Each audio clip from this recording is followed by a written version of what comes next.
Good morning students. तो आज हम लोग रेशियो एनालिसिस का मैनेजमेंट अकाउंटिंग जो कि है एसबीपीडी पब्लिकेशन और रेशियो एनालिसिस का 16 नंबर क्वेश्चन करेंगे, यानी 16 नंबर। ठीक है, पिछला क्लास में मैंने 1 to 15 कंप्लीट करवा दिए थे। जिसने मेरा पिछला क्लास नहीं देखा है पहले वो देख के आए, तभी आपको 16 नंबर समझ में आएगा आगे के क्वेश्चन। ठीक है, तो आप लोग यहाँ पर देख सकते हैं क्वेश्चन नंबर 16। ठीक है, क्वेश्चन नंबर 16, इसमें एक ए और बी दो क्वेश्चन पूछे गए हैं। ठीक है, ए और बी दो क्वेश्चन पूछे गए हैं जिसमें आपको कैलकुलेट करना है calculate total capital turnover ratio. ठीक है, calculate total capital turnover ratio. ठीक है, तो कैपिटल टर्नओवर रेशियो का फॉर्मूला होता है cost of good sales by capital employ. तो यहाँ पर क्या है, हम लोगों का कैपिटल एम्प्लॉय तो दिया हुआ नहीं है कहीं भी, कैपिटल एम्प्लॉय तो कहीं भी दिया हुआ हम लोगों का नहीं है। तो हम लोगों को क्या चाहिए, सबसे पहले कैपिटल एम्प्लॉय टर्नओवर रेशियो निकालने के लिए, कैपिटल टर्नओवर रेशियो निकालने के लिए हम लोगों को सबसे पहले कैपिटल एम्प्लॉय निकालना पड़ेगा। तो कैपिटल एम्प्लॉय हम लोग कैसे निकालेंगे, कैपिटल एम्प्लॉय हम लोग का होता है, कैपिटल एम्प्लॉय का फॉर्मूला होता है net assets minus current liabilities. Capital employ equal to net assets minus current liabilities. तो जितना भी नेट एसेट्स है हम लोग उसे ऐड कर देंगे और जितना भी करंट लायबिलिटीज है तो उसे हम लोग लेस कर देंगे।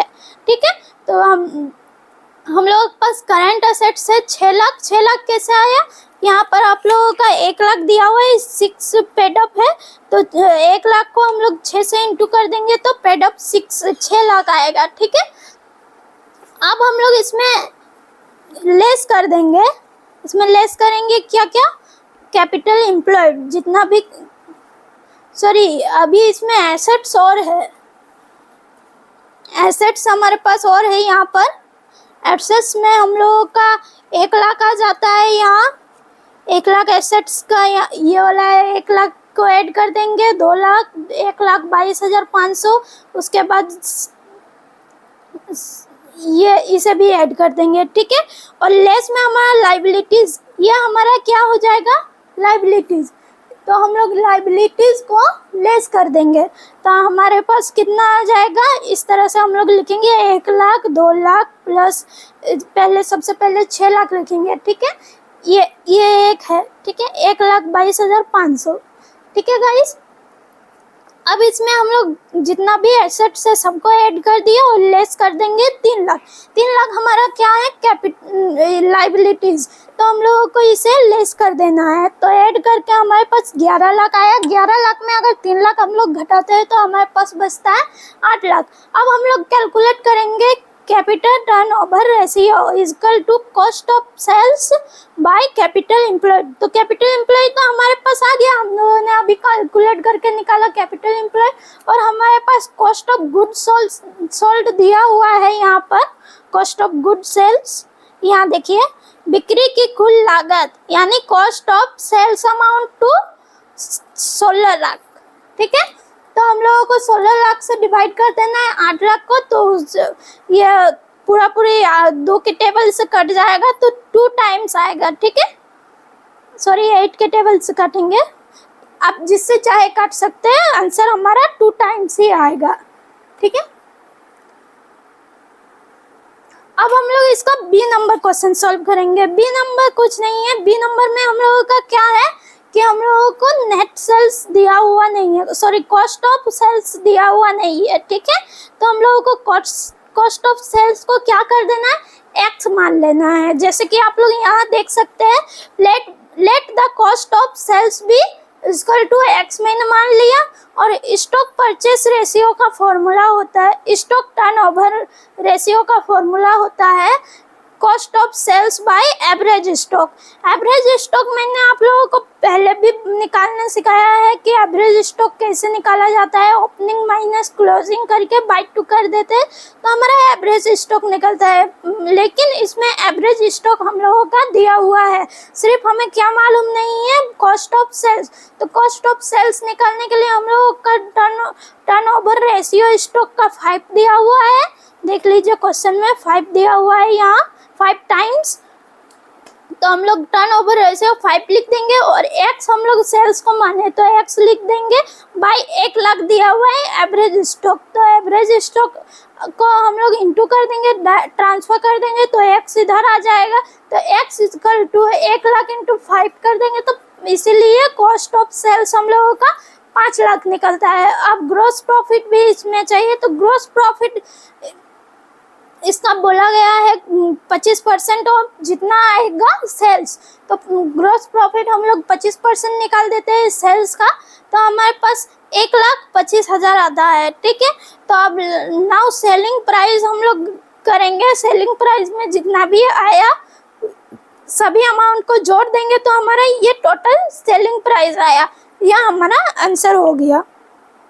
ठीक है, ग्रॉस प्रॉफिट और सेलिंग प्राइस बी नंबर में निकालने बोला गया था, इसलिए बी नंबर कंप्लीट हो गया। अब क्वेश्चन नंबर हम लोग चलेंगे 17 में क्या है, एक्स लिमिटेड और वाई लिमिटेड का टोटल परचेज, कैश परचेज और ट्रेड क्रेडिटर्स दिया हुआ है एक्स और वाई लिमिटेड का। ठीक है, इसमें हम लोग को कैलकुलेट करना है क्रेडिट परचेज और क्रेडिटर्स टर्नओवर रेशियो, दो चीज इसमें कैलकुलेट करना है। तो हम लोग सबसे पहले एक का निकाल लेंगे, आप चाहो तो एक साथ निकाल सकते हैं या फिर एक का एक करके निकाल सकते हैं। इस तरह से credit purchases equal to total sales, total purchase by cash purchase. ठीक है, minus cash purchase, total purchase minus cash purchase. Total purchase हम लोगों का दिया हुआ है, सिर्फ एक्स का भी देखेंगे, एक्स लिमिटेड जितना भी है उसका हम लोग कैलकुलेट कर रहे हैं, अलग अलग करके करेंगे तो आपको ज़्यादा आसानी से समझ में आएगा। ठीक है, तो सबसे पहले हम लोग इसका निकाल देते हैं। टोटल परचेज हम लोगों का 2,60,000 है और इससे माइनस कर देंगे 10,000। ठीक है, तो हम लोगों को 2,50,000 आता है। अब हम लोगों को एक्स लिमिटेड का क्रेडिटर्स टर्नओवर रेशियो निकालना है। क्रेडिटर्स टर्नओवर रेशियो का फॉर्मूला होता है credit purchase by trade creditors. तो क्रेडिट परचेज हम लोगों का 2,50,000 दिया हुआ है और ट्रेड क्रेडिटर्स हम लोगों का 50,000 दिया हुआ है। ठीक है, तो हम लोग इसे डिवाइड कर देंगे तो 5 टाइम्स हमारे पास आएगा। अब हम लोग इसी प्रकार निकालेंगे इसी तरह से एक्स लिमिटेड का। ठीक है, एक्स लिमिटेड का हम लोग वही फॉर्मूला पुट करेंगे, लेकिन एक्स लिमिटेड का इस बार वाई लिमिटेड का जितना भी है उस अमाउंट को हम लोग ध्यान में रखेंगे, वाई लिमिटेड का। ठीक है, तो उसी तरह हम लोग बस फॉर्मूला में पुट कर देना है, तो हमारा ये क्वेश्चन नंबर 17 सॉल्व हो जाता है। आपको वाई लिमिटेड को आपको बताने का जरूरत नहीं है, आप तो ऑलरेडी समझ गए होंगे। सेम टू सेम जैसा ए नंबर बना वैसा ही बी नंबर भी बनेगा वाई लिमिटेड का। ठीक है, अब क्वेश्चन नंबर 18 हम लोग सॉल्व करते हैं। क्वेश्चन नंबर 18 में क्या है, इसमें हम लोगों को निकालना है average collection period. Average collection period इसमें निकालना है। ठीक है, तो इसमें आप लोगों को फॉर्मूला में बस पुट कर देना है, ज़्यादा कुछ नहीं है। तो सबसे पहले हम लोगों का जितना भी आएगा नेट क्रेडिट सेल्स हम लोगों का जितना भी है यहाँ पर दिया हुआ है, नेट क्रेडिट सेल्स हम लोगों को निकालना है। इसका फॉर्मूला होता है एक साल में 365 दिन होता है, इसलिए इंटू इसमें 100 के जगह 365 होता है। इस प्रकार से आप लोग देख सकते हैं। ठीक है, इस प्रकार से आप लोग देख सकते हैं। Average collection period equal to total receivable, ठीक है, by net credit sales into 365। ठीक है, यहाँ 365 एक साल में कितना 365 दिन होता है, लीप वर्ष में 366। तो जब स्पेशलिस्ट लिखा रहेगा लीप वर्ष तब आप लोगों को यहाँ पर 365 कर देना है इंटू। ठीक है, अब हम लोग क्या करेंगे, जितना भी हम लोगों का जितना भी सेल्स हुआ है सभी सेल्स को जोड़ लेंगे। सबसे पहले है 10 लाख टोटल सेल्स, उसके बाद है कैश सेल्स, उसके बाद हम लोगों का जो टोटल सेल्स में हम लोग कैश सेल्स माइनस कर देंगे तो हमारे पास 8 लाख आता है। उसके बाद हम लोग टोटल सेल्स में कैश सेल्स माइनस करने के बाद 70,000 को फिर माइनस कर देंगे। ये क्या है, सेल्स रिटर्न, जितना भी सेल्स का आइटम्स है उस सबको हम लोग माइनस कर देंगे तो हमारा नेट क्रेडिट सेल्स निकल जाएगा। इस प्रकार से आप लोग लिख के कर सकते हैं। मैंने यहाँ पर लिखा नहीं है, आप लोग लिख सकते हैं, यहाँ पर वर्किंग नोट में शो ऑफ करवा सकते हैं इसे। और उसके बाद हम लोगों को जब नेट क्रेडिट सेल्स हम लोगों को पता चल ही गया तो हम लोगों को टोटल रिसीवेबल में 90,000 है और 20,000 उसे ऐड कर देना है बाय जितना टोटल क्रेडिट सेल्स आया, ठीक है, बाय और इंटू 365, तो हम लोग का 55 डेज आता है। इसमें एवरेज करेक्शन पीरियड है इसलिए इसमें डेज लिखाएगा। एक साल में 365 डेज होता है इसलिए 55 डेज इसका आंसर निकला, ठीक है। अब क्वेश्चन नंबर 19, क्वेश्चन नंबर 19 में भी एवरेज करेक्शन पीरियड निकालना है। तो इसका फॉर्मूला होता है एवरेज डेटर्स बाय, ऐसा क्यों, ऐसा इसलिए क्योंकि इसमें एवरेज रिसीवेबल था उसमें, इसमें डेटर्स है तो एवरेज डेटर्स लिखेंगे, ठीक है। तो average correction period is equal to average debtors into net credit sales by net credit sales into 365, ठीक है। तो net credit sales is equal to credit sales minus sales return plus discount. देखिए ध्यान दीजिए, इसमें सेल्स रिटर्न में हम लोगों ने डिस्काउंट को ऐड किया, उसे क्रेडिट सेल्स में घटा दिया, तो हमारे पास कितना है, 1 लाख को माइनस किए 10 लाख प्लस 2,000, ठीक है। तो इससे हम लोग 1 लाख को माइनस किए तो हमारे पास 12,000 का लेस कर देना है 1 लाख में, तो 88,000 आता है, ठीक है। अब एवरेज डेटर्स हम लोगों को नहीं पता, तो एवरेज डेटर्स निकालने के लिए आप लोगों को क्या करना है, एवरेज डेटर्स निकालने के लिए opening debtors plus closing debtors by 2 इसका फॉर्मूला होता है। एवरेज डेटर्स का फॉर्मूला होता है opening debtors plus closing debtors by 2।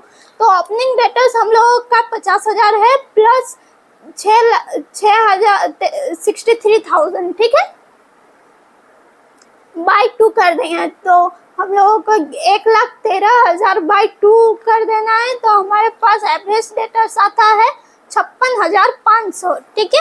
अब हम लोग इसे फॉर्मूला में पुट करेंगे, हमारे पास क्या आ गया, नेट क्रेडिट सेल्स आ गया और एवरेज डेटर्स भी आ गया। तो अब हम लोग इसे फॉर्मूला में जब पुट करते हैं तो हमारे पास फॉर्मूला मैंने अभी बताया कि average debtors by net credit sales, तो एवरेज डेटर्स 56,500 है और नेट क्रेडिट सेल्स इंटू 365 है, ठीक है। तो इसका हमारा आता है 234 डेज अप्रोक्स 234.3446 होता है। तो 6 को हम लोग राउंड फिगर में लिख सकते हैं, 6 है इसीलिए यहाँ पर राउंड फिगर में भी लिख सकते हैं, आप चाहो यहाँ पर 5 भी कर सकते हैं या 2 3 4 भी लिख सकते हैं, लेकिन यहाँ पर आपका 3 है तो सबसे पहले यहाँ पर राउंड फिगर आप लोगों को आता ही है तो इसीलिए हम लोग अप्रोक्स इसे लिख देंगे, ठीक है। यह हमारा डेट सॉल्व हो गया क्वेश्चन नंबर 19, ठीक है। अब नेक्स्ट क्लास में हम लोग क्वेश्चन नंबर 20 करेंगे और हमारी वीडियो पसंद आई तो कमेंट और सब्सक्राइब कर दीजिए। धन्यवाद।